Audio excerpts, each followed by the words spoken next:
স্বরাষ্ট্র উপদেষ্টা সাহেব আছে, উনি যেদিন সংবাদ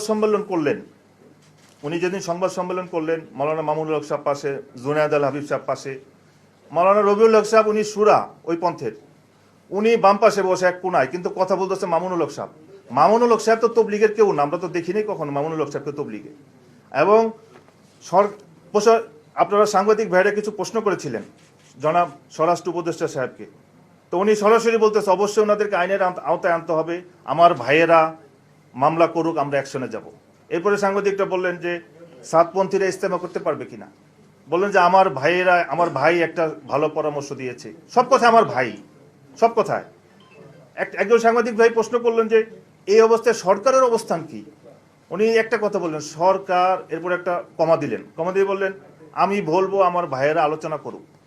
তো আমার ভাইয়েরা আলোচনা করে তো সমাধান করতে পারবে না। মাওলানা মামুনুল হক সাহেব তো পারতো, ওনার যে স্ট্যাটাস ছিল, ওনার যে খানদান, বাংলাদেশের ইতিহাসে ইসলামের মধ্যে ওনার খানদানের অনেক অবদান, আমরা মনে করেছিলাম যে উনি হয়তো এটার একটা সমাধান করে দিবেন। কিন্তু উনি তো এই আগুনের মধ্যে পানি না ঢেলে কেরোসিন ঢালছে, উনি তো এই আগুনের মধ্যে পানি না ঢেলে অকটেন ঢালছে।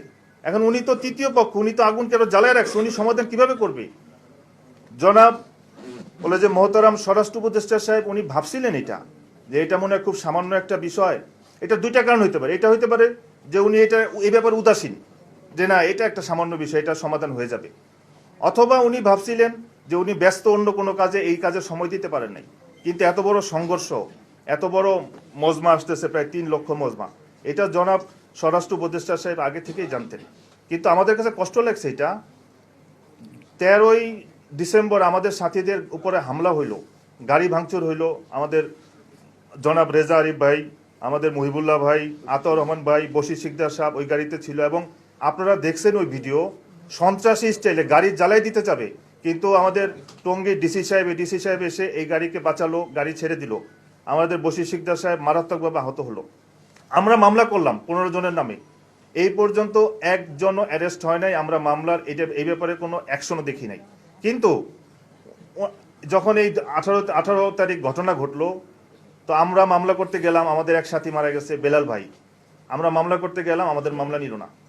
আমাদের মামলা না নিয়ে বরঞ্চ স্বরাষ্ট্র উপদেষ্টা সাহেব পাশে মামুন সাহেবকে বসায় বলতেছে আপনারা মামলা করেন, আমরা অ্যাকশনে যাব।